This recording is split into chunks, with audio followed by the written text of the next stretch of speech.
Record this conversation. I'm not going to record your face. In regard to the property that basically got stolen up in the LBL area. Don't know nothing about it. That was before you talking with the Scarborough people? Uh-huh. Yeah, that was way before my time. It was.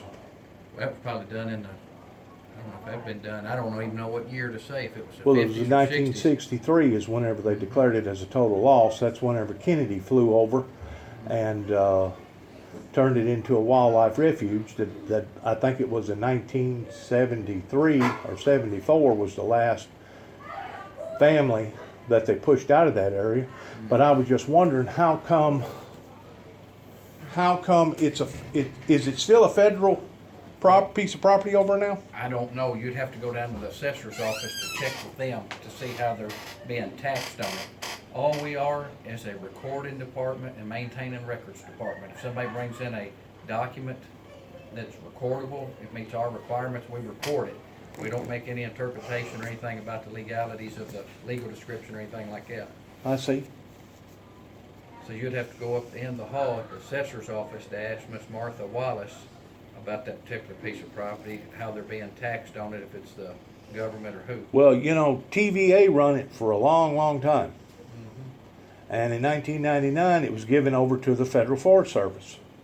Well, once it become a Federal Forest Service, that made it a federal piece of property. I would think so. And that's one reason why that you have the LBL Rangers that can run either in the Kentucky side or the Tennessee side. That sounds probably right. I'd probably agree with that. Okay. Well, I was told that about 3 or 4 years ago, it changed hands again, that it's no longer the Federal Forest Service. I don't know on that. Like I said, I'm not passing the buck. You'd have to ask Martha up at the end of the hall at the assessor's office. They're the ones that send out the tax cards and stuff like that. Sure. And assess it. So she would probably know on that. That's Okay. where I would ask. All right. Well, that'll be all then. Yeah, because we record so much stuff here. Somebody might have a piece of property that they recorded 2 years ago, and they may sell it, and we won't know because the new owner brings in a deed to record it.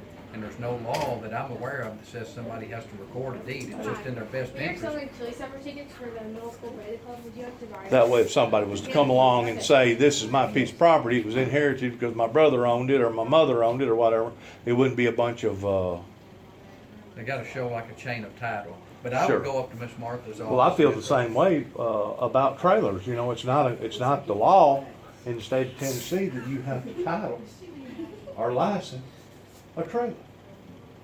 But rather than go through a haggling procedure like you're talking about, it's much safer for me to go get a $25 tag and throw it on a utility trailer or throw it on an RV trailer, even though I may not use the thing but nothing but for storage. But for me, it's more simpler to go ahead and license it, get whatever serial number that you can off of it, and put a tag on it. That way you can verify that it belongs to you.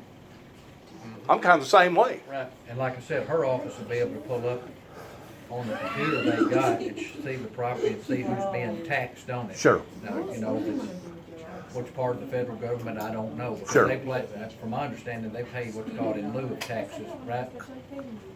It's not taxed like a normal individual's would be. T.V.A. does. I don't know about the in between the lakes. But I would just ask her, like I said, Okay. she should be here today. All right. Yeah.